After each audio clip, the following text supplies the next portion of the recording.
మొదలు 1000 అన్నప్పుడు అడగలే. మా అంతటా మేమే సుమోటోగా మాట్లాడి చెప్పి డే 1 గవర్నమెంట్ ఇచ్చిన ఫస్ట్ క్యాబినెట్ని డిసైడ్ చేసి 1000 రూపీస్ పెట్టాం. 200 to 1000, 1000 to 2000 also first మంత్ని. Second టర్మ్లో మా గవర్నమెంట్ వస్తే ఫస్ట్ మంతే ఏ మంత్లో గవర్నమెంట్ వచ్చినా అదే మంత్లో 2000 రూపీస్ చేసినాం, జనానికి అందించినాం. జనం కూడా ఏమనుకున్నారు, కేసీఆర్ 2 అన్నప్పుడు 4 అన్నట్టుగా ఇస్తాడు కావచ్చు, టెంప్ట్ అవుతారు పాపం, సహజంగా పేదవాళ్ళు కదా, లేని వాళ్ళు కాబట్టి. మనది కాదు సబ్జెక్ట్, అది కాదు కదా. ఈయన 2 ఇచ్చిండు కదా, 200 2000 చేసిండు, ఈడు తప్ప 4000 చేస్తాడేమో అనే ఆశలో మా కోటేసే ఉద్దేశం ఉన్న ప్రజలు కూడా ఈ మాయల పడి పాపం టెంప్ట్ అయిపోయి గోల్మాల అయిపోయి ఓట్లు వేసినారు. ఇలా తలలు బాదుకుంటున్నారు, తిడుతున్నారు, భయంకరమైన తిడుతున్నారు. నిన్న నేను హైదరాబాద్ వస్తున్నాను, నిన్న నేను ఫామ్ నుంచి బయలుదేరి వస్తుంటే ఒక 10 చోట్ల ప్రామిస్ చెప్తున్నాను. 10 ప్లేసెస్లో పక్క పండు వచ్చుకో, ఒక కార్లో కూర్చున్న 2 స్టీరింగ్ ఇచ్చిపెట్టి 2 చేతులు మీదకి పెట్టిండు. బాస్ మళ్ళీ మనం జల్దీ రావాలి, మనమే వస్తున్నాము, నెక్స్ట్ మనమే అని దుంకుతున్నాడు. ఆ మోటార్ బైక్స్ వేసేవాళ్ళు వాడు పక్కన డుర్రమన్న పక్కన వచ్చి వాడు వచ్చి నెక్స్ట్ మనమే సార్ వచ్చేస్తున్నాం అంటారు పోతుండ్రు. హైదరాబాద్ సిటీలో అనేక ప్లేసెస్లో కనీసం ఒక 10-12 ప్లేసెస్లో అట్లా చెప్తున్నారు జనం. అది దేనికి సంకేతం? మీ మీద ప్రజలు విశ్వాసం కోల్పోతున్నారు రోజు రోజుకు, మీ చర్యల వల్ల, మీ పిచ్చి పనుల వల్ల. ఇంకోటి ఏంది, మీరు చేసే చర్యలు ఎట్లున్నాయి? మొత్తం రియల్ ఎస్టేట్ బ్రోకర్ దందానేనా? ఫార్మాసిటీ ఎందుకు వచ్చిందండి? ఫార్మాసిటీ మా ప్రభుత్వం ఎందుకు వచ్చింది pharma city? Why do we bring pharma city at all? అనుకోకుండా కొన్ని ప్రాంతాలకు, కొన్ని రాష్ట్రాలకు కొన్ని సందర్భాలు కలిసి వస్తాయి. భారత ప్రభుత్వం ఆనాడు ఉన్నటువంటి నెహ్రూ గారి ప్రభుత్వంలో ఈ ఫిలకు వ్యాధి, కలరా వ్యాధి వ్యాపించి ప్రజలు ముబ్బడిగా చచ్చిపోయేది. ఎట్లా అంటే దీనికి ప్రాపర్ మెడికేర్ లేదు, ఎక్కడికక్కడ లోకలైజ్డ్ ప్రొడక్షన్స్ ఉండాలని చెప్పి ఐడిపిఎల్స్ అని పెట్టిండ్రు, కొన్ని కీలక రాష్ట్రాలలో పెట్టిండ్రు. అందులో మన అదృష్టంకు ఆ టైంలో హైదరాబాద్ కూడా ఐడిపిఎల్ వచ్చింది. ఐడిపిఎల్ యొక్క పుణ్యమా అని దాంట్లో నుంచి కొంతమంది నేర్చుకొని బయటకు వచ్చి, డాక్టర్ అంజిరెడ్డి కూడా ఐడిపిఎల్ ఎంప్లాయ్, బయటకు వచ్చి వాళ్ళు స్వయంగా పెట్టి చాలా విస్తరించారు. చాలా అంటే చాలా విస్తరించారు. ఆయన దగ్గర అంజిరెడ్డి దగ్గర పనిచేసిన కూడా బయటకు వచ్చి వాళ్ళు పెట్టుకొని వాళ్ళు విస్తరించారు. ఇట్లా ఏమైపోయింది, Hyderabad has become a medical hub, pharma hub. ఒక ఆయన వచ్చి నాకు డబ్బులు బాగున్నాయి కాబట్టి నేను 10,000 కోట్లు పెట్టి పరిశ్రమ పెడతాను, నడవది, ఎడబడతా అంటే పెడతా అంటే దానికి ఎక్కువ కావాలి. అంటే ఆ ఎంప్లాయీస్, ఆ టెక్నీషియన్స్, ఆ కథ కార్ఖానా ఎక్కడైతే ఉంటుందో అక్కడ సక్సెస్ అవుతుంది. అట్లా ఏమైంది, ఫార్మా యొక్క ఎక్కువ బిల్డ్ అయింది హైదరాబాద్లో. ఫార్మా యొక్క ఎక్కువ బిల్డ్ అయిన ద్వారా చాలా ఇబ్బడి ముగ్గడిగా కంపెనీలు వచ్చినాయి ఇక్కడ. అసలు 1/3 వరల్డ్కు మన జినోమ్ వ్యాలీ నుంచే వ్యాక్సిన్ సప్లై అవుతుంది. ఇవాళ 1/3 of the world Hyderabad genome valley నుంచే వ్యాక్సిన్ సప్లై అవుతుంది. అట్లా ఎప్పుడో ఉన్న బయాలజికల్ ఈవెంట్స్ ఆ రాజుగారు స్థాపించారు ఆ కాలం 104 సంవత్సరాల క్రితం నిజాం పీరియడ్లో. అట్లాంటి కంపెనీలు వస్తూ వస్తూ వస్తూ వస్తూ వస్తూ Hyderabad has become a best destination for pharma. అయితే ఏమవుతుంది, ఆ రసాయనిక వ్యర్థాలు ఏవైతే ఉంటాయో అవి కొద్ది కారకాలు ఉంటాయి, ఇబ్బందులు కలిగిస్తాయి. మన హుస్సేన్ సాగరే కాలుష్యమయమైపోయి గబ్బు వాసన వచ్చే పరిస్థితి ఉండేది, మనం అందరం కూడా చూసినాం. సో దీని నుంచి ఈ హైదరాబాద్ బయటపడాలి. ఫార్మా వదులుకుందామా, వదులుకోవద్దు. మరి ఏం చేయాలా? ఒక 4 టీములు తింపిందండి నేను ప్రపంచవ్యాప్తంగా, ఐఏఎస్ అధికారుల బృందాలు. శాంతికుమార్ గారు అని చెప్పి ఆమె చీఫ్ సెక్రటరీ కూడా రిటైర్ అయింది, ఆమె అప్పుడు హెల్త్ సెక్రటరీగా ఉండే కొంతకాలం.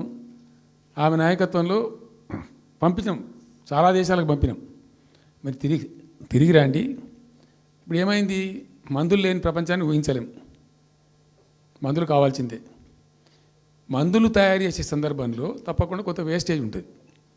ఆ వేస్టేజ్ని ఎట్లా మేనేజ్ చేయాలి అని దానికి తెలివి కావాలి. సింపుల్ ఎగ్జాంపుల్ చెప్పండి, మన ఇంట్లో కిచెన్లో కూడా డైలీ వేస్ట్ ఉంటుంది. కానీ చాలా నీట్గా పెట్టుకుంటాం మనం దాన్ని. ఆ వేస్ట్ని డిస్పోజ్ చేస్తాం, కిచెన్లోనే ఉంచితే చచ్చిపోతాం కాబట్టి ఆ భయానికి క్లీన్ పెట్టుకుంటాం, మన ఓన్ కిచెన్ కాబట్టి.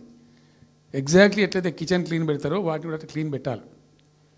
అయితే ఒక ఫార్మా కంపెనీ ముందు నుంచి మనం పోతున్నాం అనుకోండి, మన దగ్గర అయితే వాసన వస్తుంది, మనకు తెలుస్తుంది ఇదేదో మెడిసిన్ తయారు చేసే కంపెనీ అని.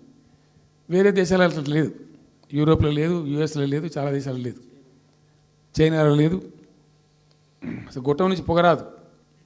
సో మనం మాత్రం టెక్నాలజీ మనం పెట్టుకోలేమా, పెద్ద ఇష్యూ అని చెప్పి ఐఏఎస్ అధికారుల బృందాలను తింపిన నేను అనేక దేశాలకు తింపి పంపించి, హైదరాబాద్లో ఫార్మా ఉంది కాబట్టి హైదరాబాద్ యొక్క లార్జర్ ఇంట్రెస్ట్లో ఫ్యూచర్ దృష్ట్యా ఫార్మాను కాపాడుకోవాలి, ఆ ఎక్కువ పోనీయద్దు, ప్లస్ ఈ కాలుష్య భారం నుంచి ప్రజలను రక్షించుకోవాలి. ఎట్లా అంటే జెడ్ఎల్బి అని వచ్చింది, జీరో లిక్విడ్ బేస్ అని. ఆ డిశ్చార్జ్ ఏదైతుందో దాన్ని మొత్తం జీరో లిక్విడ్ చేస్తారు, ఇంకా కాలుష్యం కాదు, ఏం చెడిపోదు, వీళ్ళకి ఇబ్బంది ఉండదు. అది ఇంటర్నేషనల్ లెవెల్లో సక్సెస్ఫుల్గా ఉంది, సక్సెస్ఫుల్గా జరుగుతుంది. ఇప్పుడు అమెరికాలో ఉన్నాయి చాలా కంపెనీలు, యూరోప్లో ఉన్నాయి, ఇంకా చాలా చోట్ల ఉన్నాయి. అవసరం, ప్రతి దేశానికి అవసరమే. అయితే మనం ఆ సిస్టమ్ పెట్టుకోవచ్చు కదా అని చెప్పి ఒక ఫార్మా యూనివర్సిటీ కూడా పెడదాం దాంట్లో అని చెప్పి ఫార్మా ఇండస్ట్రీ తెచ్చినాం. 2 హెలికాప్టర్లు తీసుకొని ఆ ఫార్మా బిజినెస్ మెన్ ఎలా అవుతుంటారో వాళ్ళని నేనే స్వయంగా పెట్టుకుని పోయి ఆ ముచ్చర్ల కాడ పోయి తీసుకుపోయి చూపించి ఈ ప్లేస్ బాగుంటుంది కదా అంటే బాగుంటుందని చెప్తే దాన్ని ఫైనల్ చేసి చాలా కష్టపడి 5-6 సంవత్సరాలు పర్సూ చేసి రైతాంగంతో ఘర్షణ పడకుండా ఒక 20,000 ఎకరాలు పెట్టుకొని చేస్తే 14,000 ఎకరాల పైచీలకు వరకు 14,000 నెట్ వచ్చింది ప్రభుత్వానికి. 14,000 acres already acquired by government. చాలా ఎంఓయూలు జరిగినాయి, అన్నీ జరిగినాయి, మన లోకల్ వాళ్ళు రెడీ ఉండి. అయితే పర్టికులర్లీ జీడిమెట్ల, చర్లపల్లి వీళ్ళు ఏమన్నారంటే, సార్ మాకు ఆల్టర్నేటివ్ స్థలం మంచిగా ఇస్తే మేము అక్కడికి వెళ్ళిపోతాం, ఈ బాధ మాకెందుకు, ప్రజలతో కూడా ఈ బదనాం ఎందుకు, ఆడ పెట్టుకుంటాం. పెట్టి కామన్ అఫ్లియంట్ ప్లాంట్స్ పెట్టి ఒక ఐఏఎస్ అధికారిని పెట్టి దాన్ని ప్రభుత్వ నిఘాలోనే ఈ రసాయనాలు వ్యర్థాలను ఇష్టం వచ్చినట్టు ఎటుపడితే పంపకుండా ఆ నియంత్రణలో జరగాలని చెప్పి పెట్టుకున్నది ఫార్మాసిటీ. దానికి ఎన్వైరాన్మెంటల్ క్లియరెన్స్ కూడా వచ్చింది, కేంద్ర ప్రభుత్వాన్ని ఒప్పించి ఎన్వైరాన్మెంటల్ క్లియరెన్స్ తెచ్చినాం. హైదరాబాద్ మొత్తం ఫార్మాను ఒకటే దగ్గర తీసుకుపోయి పెట్టాలి, ఆడ ఫార్మా సిటీ కట్టాలి, అక్కడ పనిచేసే ఎంప్లాయీస్ కూడా పొద్దాకి ఇటు అటు తిరిగేటువంటి అవసరం లేకుండా మంచిగా బ్రహ్మాండమైన సిటీ రావాలి, వచ్చే సిటీకి కావాల్సినటువంటి ఆల్ ఇన్ఫ్రాస్ట్రక్చర్ రావాలి అని చైనాలో నేను చైనా పోయినప్పుడు చూసినట్టు అది 70,000 ఎకరాలు వాళ్ళది, చాలా హ్యూజ్ ఫ్యాక్ట్. మనకి ఒక 20,000 ఎకర్స్ అయితే మస్తు అవుతుందని చెప్పి మేము తీసుకొని చేసినాం. మెడికల్ కాలేజ్ కూడా మంజూరు చేసినాం ఆ పక్కనే, వీటన్నిటి దృష్ట్యా పెట్టుకొని. అంటే మేము ఒక పద్ధతి పెట్టుకొని దాన్ని ఒక సిస్టమేటిక్గా చేసినాం. చేస్తే ఇప్పుడు దాన్ని ఏందండి దందా, ఏదైనా చేసి దాన్ని నమ్మకదొబ్బ అన్న. ఏం జరుగుతుంది రాష్ట్రంలో? ఫ్యూచర్ సిటీ, తొక్క సిటీ, ఎవరికి కావాలి నీ ఫ్యూచర్ సిటీ? నాకు అర్థం కాదు. నువ్వు పెంచినావు హైదరాబాద్ను, ఎవరు చేసిన హైదరాబాద్ సిటీ? ఇంత వైబ్రాంట్ సిటీ ఎక్కడికి వచ్చింది? ఓ 400 సంవత్సరాల చరిత్రతోని దీనికంతా ఒకటి బ్రోది జరిగి ఆటోమేటిక్గా పెద్ద సిటీ అయింది. అట్లా అన్నీ కావు, అందరికి కావు. ఎన్ని రాష్ట్రాలకు ఉన్నాయండి? బెంగాల్ కలకత్తా ఉంది, మహారాష్ట్రకి ముంబై ఉంది, మనకు హైదరాబాద్ ఉంది, కర్ణాటకకు బెంగళూరు ఉంది, తమిళనాడుకు మద్రాసు ఉంది, ఢిల్లీ కోర్స్ ఢిల్లీ. వేరే రాష్ట్రాలకు లేవు కదా, 28 రాష్ట్రాలకు ఉండయి. సో ఇంత మహానగరం నిర్మితమైంది. ఈ నగరం యొక్క భవిష్యత్తును దృష్టిలో పెట్టుకొని పెట్టిందే ఫార్మాసిటీ. ఈ సిటీ మొత్తం గబ్బులు వేసిపోవాలి ఇక్కడ దాంతో, నువ్వు తీసుకుపోయాలి ఫ్యూచర్ సిటీ, తోక సిటీ. ఏందన్నట్టు ఇది? అన్ని దిక్కుమాలిన పాలసీలు, రియల్ ఎస్టేట్ బ్రోకర్ దందా తప్పితే ఇంకోటి లేదు. అన్నీ కనబడతాయి మనకు. మీరు పరిశీలనగా చూస్తే, పూర్తిగా చూస్తే అసలు చాలా గందరగోళం. గురుకుల పాఠశాల విద్యార్థులు చచ్చిపోతారండి. ఇప్పటికి 120 మంది విద్యార్థులు చచ్చిపోయినారు. గంత నియంత్రణ లేదా? గంత తెలివి లేదా? ఒక గట్టి అధికారిని పెట్టి గట్టి చర్య తీసుకోరాదా? ఏందో చేస్తాము నీ ఫ్యూచర్ సిటీ, తోక సిటీ, ఈ పోరగాళ్ళని చేస్తారు. తర్వాత ఫార్మా సిటీలో ఆ ల్యాండ్ అక్వైర్ చేసినప్పుడు కండిషన్ ఏంటంటే ఓన్లీ ఫార్మా సిటీకి మాత్రమే వాడతాము. Conditional land acquisition. హైకోర్టులో కేసు ఉంది. హైకోర్టులో పోయి ఈ ప్రభుత్వం ఏం చెప్తుంది? లేలే ఫార్మాసిటీ ఉంటుంది. మళ్ళీ ఆడ 3,000 ఎకరాల్లో వాడేవాడు అంబానా సల్మాన్ ఖాన్ ఎవడో వంతారను బొంతారను పెడతారు. ఈ జూ పార్క్ కొంచెం ఆడబెడతారట. ఎందుకు జూ పార్క్ అమ్మకదొప్పడానిక? ఏం జరుగుతుంది ఈ రాష్ట్రంలో అసలు? మేము ఇటువంటి చిల్లర పనులు చేయలేదే మేము ఉన్నప్పుడు, ఇంత దుర్మార్గమైన కార్యక్రమాలు చేయలేదే. ఇది ఎక్కడ దిక్కుమాలిన దందా? ఏం జరుగుతుంది అసలు? ఏం చేయదలుచుకున్నారు ఈ రాష్ట్రాన్ని? ఇదేం పోతున్నా? సో ఇట్లా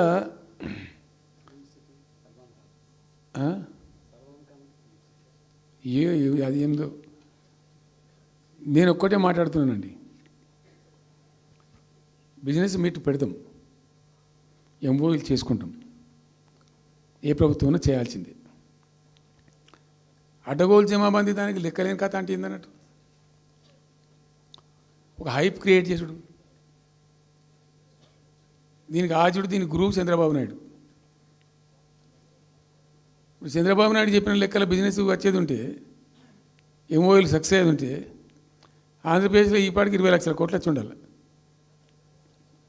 ఆయన ఫస్ట్ టైం అలా సీఎం ఉన్నప్పుడు ఆ ఊళ్ళో పెట్టే కదా, వైజాగ్లో, అమరావతిలో కదా, వైజాగ్లో పెట్టిండు. వైజాగ్లో ఎవరు వెళ్ళి ఎంఓయూలు చేసిన వాళ్ళంటే వంట మనుషులు అని చెప్పిండ్రు. ఆ స్టార్ హోటల్లో ఉన్న బయట వంట మనుషులు, వాడు ఎవడ సప్లై చేసేటోళ్ళు, వాడు వచ్చి కూర్చోపోయి సంతకం పెట్టడం పెట్టిండు వాడు పాపం. అవునా అంటే పాపులర్ అయింది అది. ఇప్పుడు మరి ఎక్కడ ఆ పెట్టుబడులన్నీ ఎక్కడ చెప్పండి? ఆఖరికి 10,000 కోట్లు అన్న రావాలి. 15 లక్షల కోట్లు, 6 లక్షల కోట్లు, 8 లక్షల కోట్లు.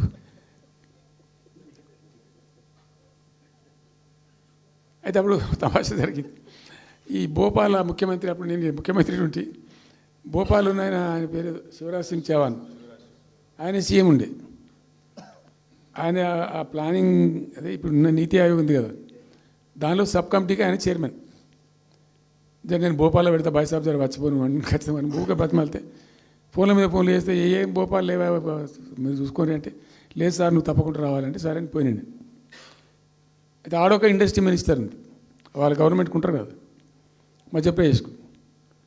ఆమె వచ్చి నీ కొడుకు వచ్చి బాగా ఆగమాగం చేస్తానండి మమ్మల్ని అంటే, ఎందుకు చేస్తాడమంటే ఆయన అదొకటితోటి మాట్లాడి ఎక్కువ చేసుకుంటుండే బాగా అంటే, నువ్వు కూడా అన్నాడు గట్టిగా చెయ్యి. ఆమె వసుంధర రాజే చెల్లెలు, ఆమె పేరు యశోధర రాజేనా ఏదో అన్నది. అంటే నేను అంతకుముందు ఒక కొద్ది రోజుల ముందే నేను భోపాల్ పోవడానికి ఒక దాదాపు 2-3 మంత్స్ బిఫోరే మోడీ గారు వచ్చిండు. అక్కడ వచ్చి 14 లక్షల కోట్లకు ఎంఓయూ చేసి పడేసారు. ఇది మధ్యప్రదేశ్ గవర్నమెంట్. ఏంటి మొన్న 14 లక్షల కోసం చేసింది కానమ్మా, మీకు నాకు అర్థం కాదు, నీకేం రాలేదంటావు నువ్వు, ప్రధానమంత్రి మీకు సపోర్ట్ ఉండే, మీకు పార్టీ అయ్యి మీకు మంచిగా నీకు ఇంత లాభం ఉంది అంటే, ఓ సో బోగసాయి సాబా ఆమె నేను అతను ప్రామిస్ చెప్తాను. నేను ఐ వాజ్ షాక్డ్. అది వచ్చేదా పోయేదా సార్ అంత వాటిగా గ్యాసు అంటే, ఈ గ్యాసులు ఎవరిని మోసం చేయడానికి ఇంత వంచిస్తారా ప్రజలను? నికరంగా వస్తే పెట్టుబడులు రావాలి కదా, కనబడతాయి కదా. ఆ పెట్టుబడులు వస్తే లాభాలు జరుగుతాయి, ఉద్యోగాలు వస్తాయి, ఫ్యాక్టరీలు వస్తాయి, అడిషనల్ ఇన్కమ్ జనరేట్ అవుతుంది, స్టేట్ గవర్నమెంట్కి జిఎస్టీ పెరుగుతుంది.